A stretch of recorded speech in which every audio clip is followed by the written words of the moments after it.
Welcome back to the Barca Weekly, episode number 4, where we discuss the latest news following FC Barcelona.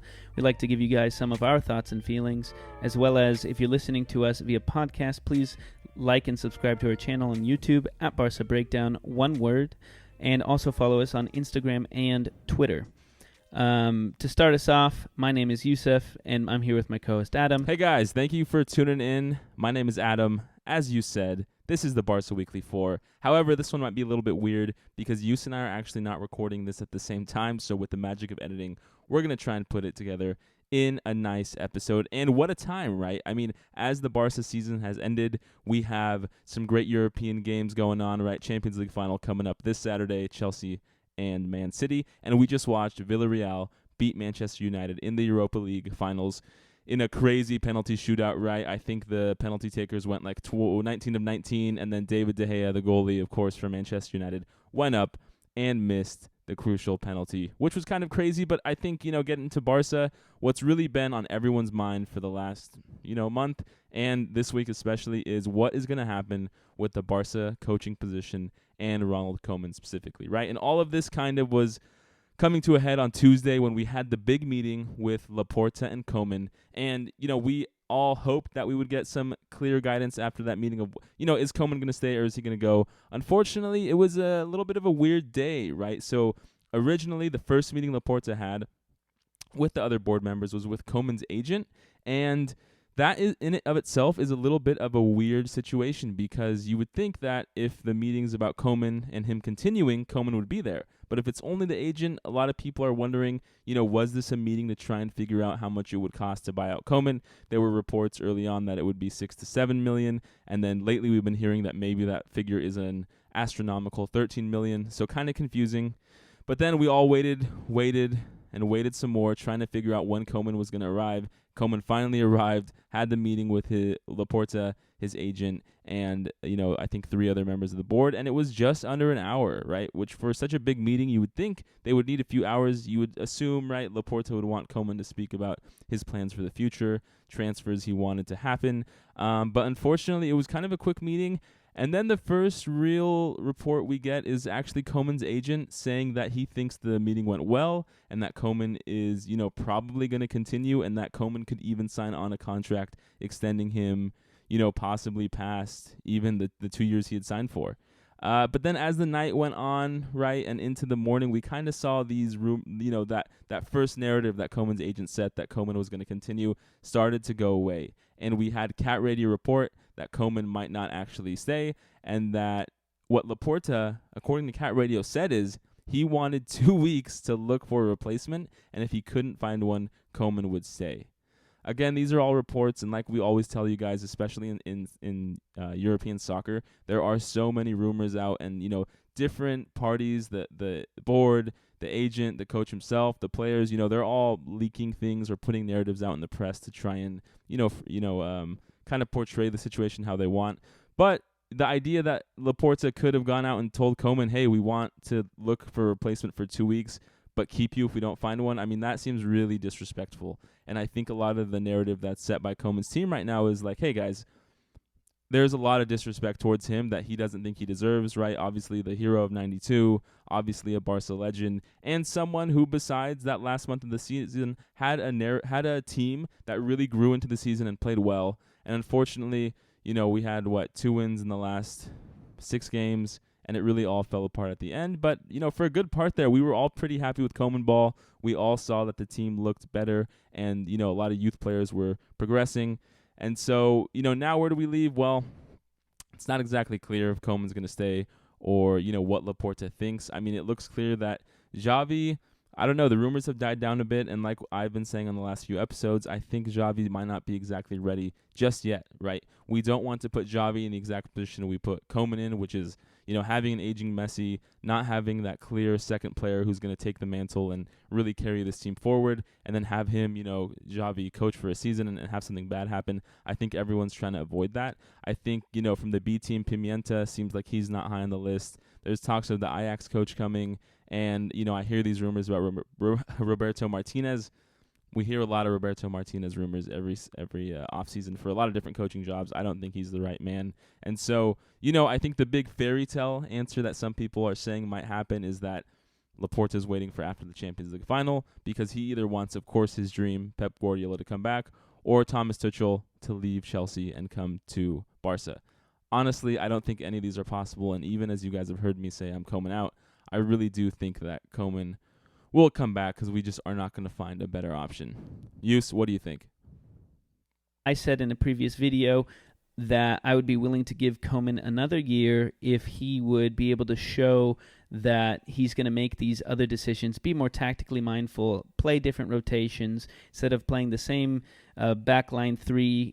He's made some good decisions in terms of playing some of the younger players, but he's also done some terrible things, especially in the last few games of the season where he seemed to be pretty stagnant in his lineup. Nothing was changing. We weren't scoring enough. We were letting it. Our defense was terrible. PK was messing up. Mingueza started to mess up a little bit. Let was messing up.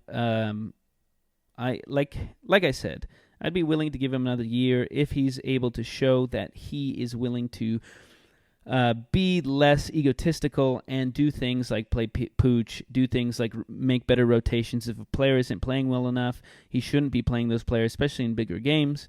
And as Adam has said, Koeman out for him.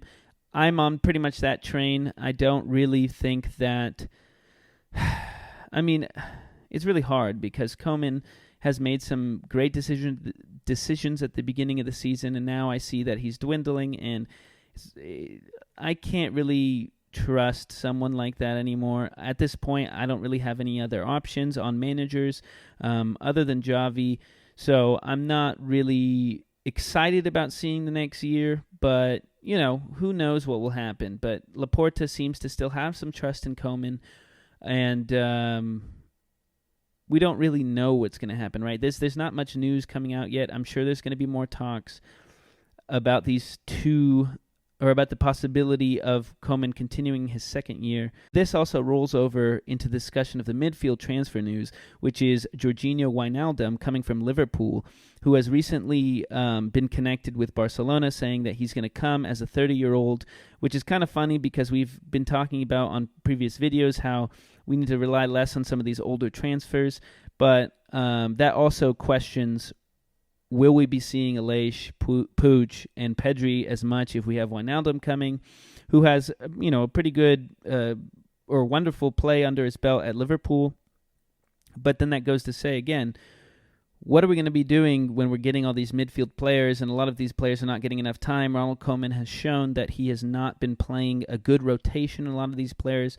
Pedri's been pretty exhausted. FDJ's been playing a lot. Puig hasn't had enough time. Ilaix should not necessarily be starting in some of these games. He doesn't seem on target with his passing, and definitely his shot opportunities. They're all soaring over the net.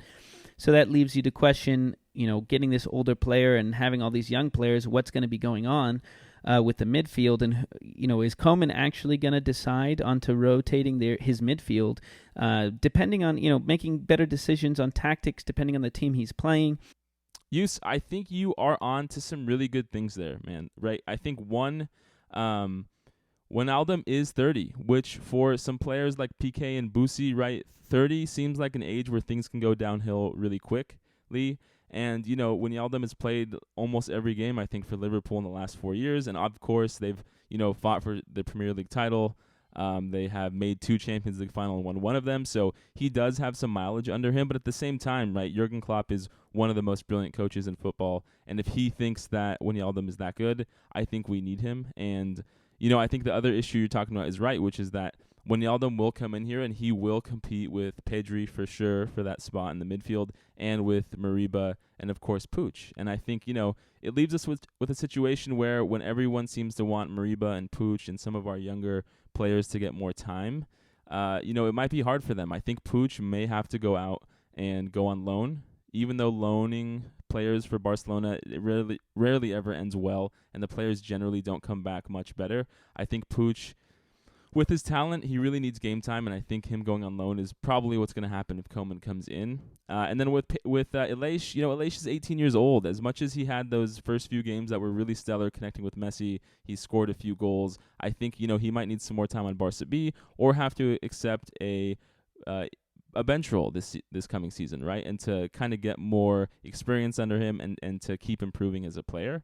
But going back to what we were talking about, what I was saying with Wijnaldum, he is older, but again, he's played for these great Liverpool teams, right? Over the last 4 years, you would say Liverpool are one of, if not the most premier team in Europe throughout that time period, and he was there for all of it, right? I think we all remember at Anfield when Wijnaldum played a big role in that unfortunate loss we experienced. But, he is a physical player with a really high work rate and an engine. He can last that full 90 minutes and, play really as a box-to-box midfielder, which is something we've kind of been missing. In a way, he seems a little bit like that Paulinho, like that older midfielder we get to come in and to, try and drive up and play a little more offensively, right? The good thing about Wijnaldum, again, if Koeman stays, is that Wijnaldum is on the Dutch national team, and so he has experience playing with Frankie as well as under Koeman. And, after I heard Wijnaldum might come to Barca, and it looks like he is going to sign, I looked at some of the videos of Wijnaldum on the Dutch team under Koeman,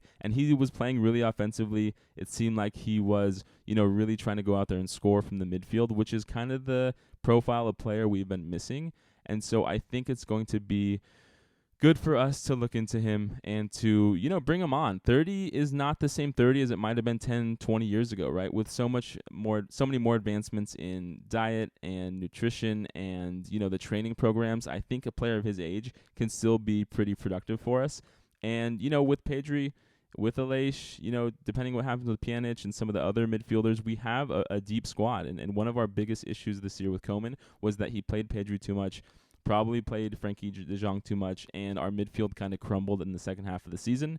And so, having Wijnaldum be a bona fide starter or at least a sub every game, a player who can take minutes, who can help Pedri rest, who can help Frankie rest, even Boosie rest at times if we put Frankie as the CDM, I think it's overall a good move.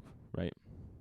And, moving to our last point, I think the big other thing we saw this week, right, we spoke about how Suarez won with Atletico the La Liga trophy, of course, over Real Madrid and Barca this season, scoring two great late goals in the penultimate game and that final game to help, carry Atletico Madrid somewhat, dragging to the finish line. But, hey, they won, and Suarez was a huge part of it. And we saw a lot of messages that Suarez was kind of throwing shade at the Barca board, saying that, it felt really disrespectful to him that they kind of threw, Suarez to the side. They didn't think he was up for it anymore and he was too old.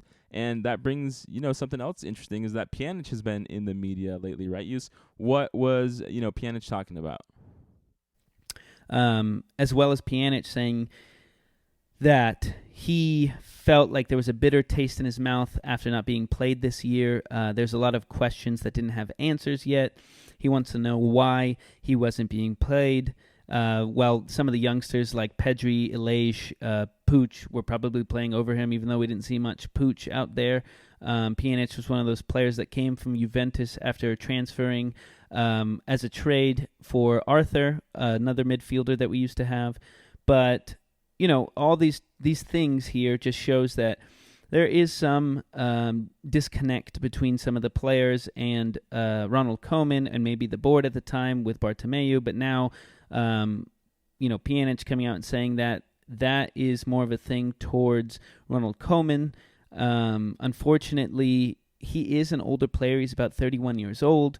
And that being said, I would prefer some of the younger players to be played over Pjanic, but as someone that has a lot of years under the belt on the pitch, it kind of is disheartening to not be played at all, especially seeing that our team wasn't doing so well and we were playing the same players over and over, and I would not be happy either. But unfortunately, even when Pjanic was being played, he wasn't doing too well. He didn't provide much forward movement, didn't really provide much defensive game. So at the same time, even though I know he's upset, it's not really something that's surprising. Although, Ilaix wasn't doing too hot in the games that we played him. There were some okay things, but his passing was just not on target. You'd think that before you would put Ilaix in, you may put Pjanic in, who's a little more seasoned.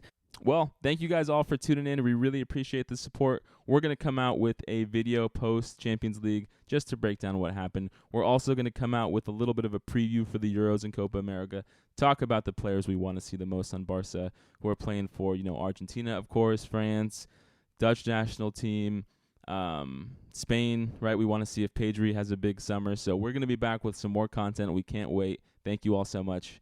Have a nice week until the final.